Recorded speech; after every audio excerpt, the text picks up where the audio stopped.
recuerdo mucho el primer viaje que hicimos con el presidente Chávez a la Gran Sabana. Ese día murió un niño indígena por hambre. Y Chávez tuvo una expresión que a mí se me quedó muy grabada. Dijo, estamos enterrando a los niños en tumbas de oro, porque son zonas de explotación aurífera. Literalmente es cierto.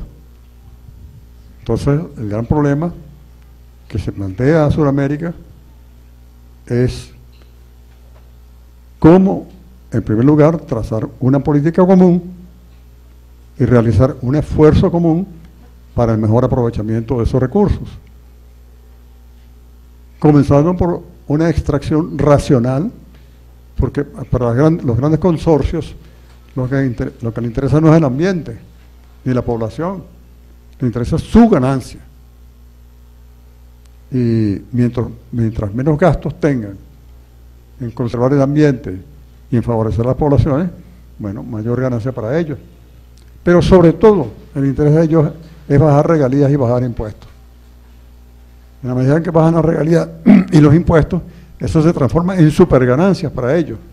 Es decir, ganancias que están muy por encima de la ganancia media de las empresas a nivel mundial. Pero, como contrapartida para los respectivos países propietarios del recurso natural, es una gran pérdida, porque baja el ingreso para el Estado, y aún aplicando una correcta política de distribución, lo que le va a corresponder a la población es mucho menos que si se aplican métodos que permitan un ingreso justo para las poblaciones. Bueno, fíjense, de 1% a 33% no es cualquier cosa el incremento de la regalía. El argumento de los neoliberales era que con la regalía de 16% nadie vendría a invertir. Bueno, se subió a 33% y está una cantidad de empresas trabajando normalmente. Chevron está aquí. No solo eso, en la apertura las empresas petroleras tenían mayoría accionaria. PDVSA apenas tenía un 35%. Ahora aceptan que PDVSA tenga 65% y ellos como máximo el 35%. Era una gran mentira sobre la cual se sustentaba la política de apertura petrolera. Bueno, ¿cuántos miles de millones estarán perdiendo nuestros países miembros de UNASUR por no tener la claridad, en algunos casos la firmeza, para establecer un régimen de regalías no tan alto como el nuestro, pero que le permita a sus poblaciones disponer de recursos para atacar ese fenómeno de la pobreza? Ahora, no se trata solamente de la extracción del recurso natural, porque aquí hay que romper una paradoja. Cuando uno analiza el comercio intrarregional, es decir, entre los países de la UNASUR, los productos, es decir, productos con valor agregado, superan a las materias primas. Pero cuando analiza el comercio extrarregional, es decir, entre Sudamérica y otros países, otras regiones, las materias primas superan ampliamente los productos. Es decir, son exportaciones con bajo valor agregado. Y después nos lo devuelven como productos elaborados. Esa paradoja hay que romperla. Y se rompe mejor con una estrategia común, con una política común, que es lo que estamos proponiendo. Un tercer aspecto a considerar es que normalmente la explotación de una mina, de un yacimiento petrolero o de un gran proyecto forestal que implica no solamente cortar árboles, sino también sembrar árboles, implican altas inversiones. Hoy una refinería de 300.000 barriles sale por 6.000 millones de dólares de inversión. Bueno, por eso hay que crear instituciones financieras muy fuertes, como el Banco de Sur, que dispongan de 50 a 100.000 millones de dólares de capital, que tengan músculo financiero para poder financiar esos proyectos. Y cuando sea necesario, que seguramente lo será, apelar al crédito externo, que se negocie en conjunto y no por separado. Al negociar en conjunto eso le da mucho más peso específico, sobre todo si tenemos el mapa por delante de los recursos que son aprovechables y que son aprovechados en la región. Yo tengo aquí, gracias. Bueno, este cuento es largo, no voy a abreviarlo. Eso implica entonces no solamente la fase extractiva, porque hay una corriente en nuestra región contra lo que llaman el extractivismo. Si lo hacemos a la manera depredadora en que lo hacen las grandes empresas, ok, tienen razón, pero no necesariamente tiene que ser así. Aquí está demostrado, por ejemplo, en la explotación petrolera, en la fase del Orinoco, con las llamadas macollas. Se hace una sola perforación vertical y luego hasta 8 o 10 perforaciones horizontales y todo el petróleo brota por un solo hueco, por un solo tubo. Es decir, el impacto ambiental se minimiza. Hay recursos tecnológicos que permiten minimizar el impacto ambiental. Y a los ambientalistas hay que decirles, mire, cualquier acción del ser humano produce un impacto en la naturaleza. La construcción de una ciudad, de un barrio, de una casa, produce un impacto ambiental. La preparación del terreno, luego que se habita las aguas servidas, las aguas blancas, en fin, toda la actividad propia de un hogar o de miles de hogares. La producción agrícola, la producción de alimentos, produce un gran impacto ambiental. Y vamos a dejar de construir habitaciones y de cultivar alimentos porque producen impacto ambiental. El problema es hacerlo racionalmente, que es lo que normalmente no se hace. Ahora, a eso hay que agregar, a la fase extractiva, la fase de transformación, la fase industrial, que es el medio más eficiente para combatir y reducir esos altísimos niveles de pobreza que aún tenemos. Hay que decir que América del Sur ha bajado la pobreza, han bajado los niveles de pobreza, pero todavía son muy elevados. Aquí hay que llegar no solamente a eliminar la pobreza, sino incluso a conquistar cada día niveles de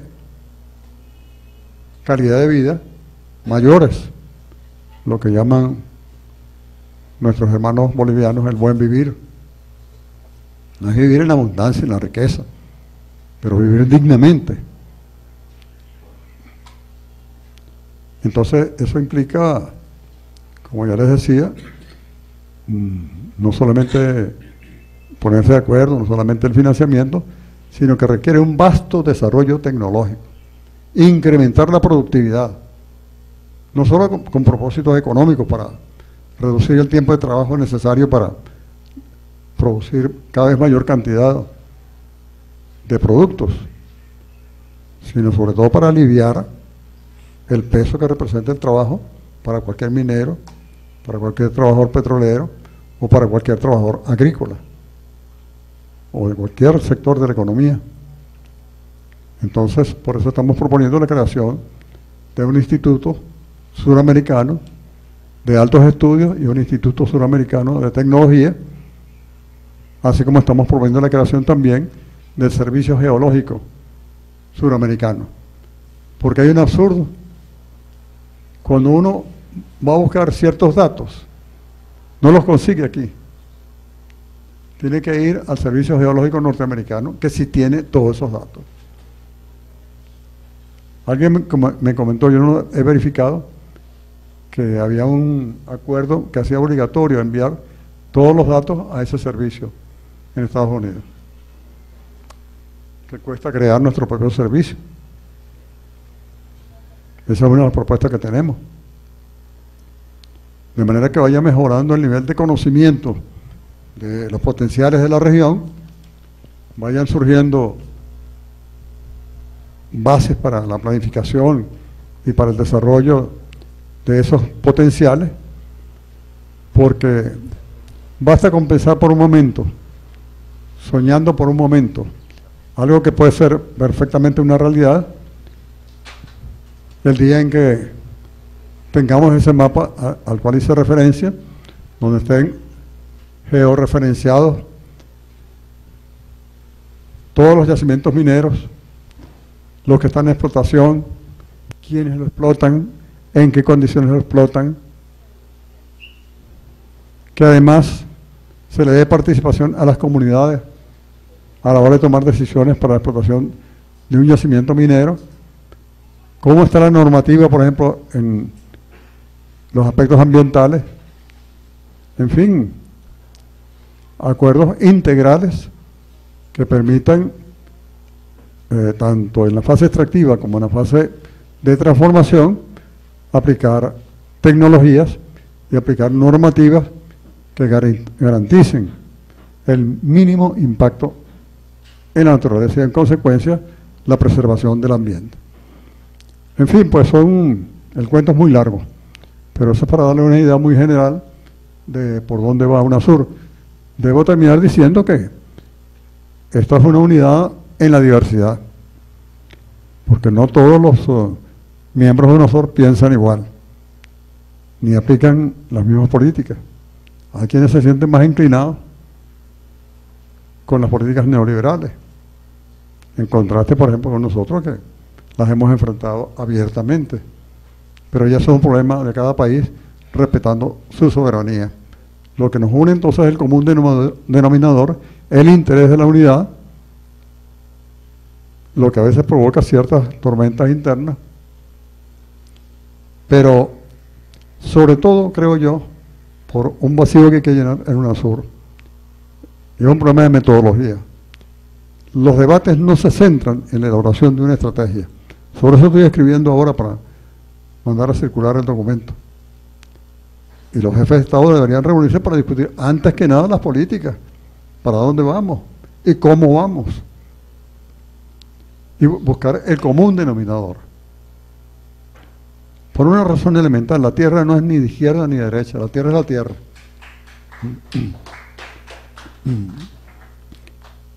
Aquí, por ejemplo, en Venezuela tenemos una buena experiencia.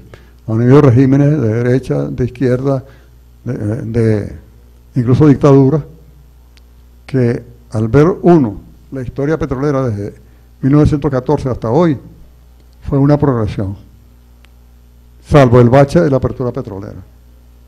Pero cada vez la participación de Venezuela fue aumentando más y más, gracias a la estrategia que trazó Medina Angarita, con la reforma petrolera y con la introducción de la ley de impuestos sobre la renta, que fue el mecanismo a través del cual el Estado pudo ir incrementando la participación. Porque eso es el interés nacional, es el interés de todos. La caída de la regalía afecta no solamente a los pobres, aunque los afecta principalmente a ellos, afecta también a todos los demás sectores sociales. Mientras menos recursos, todos son afectados.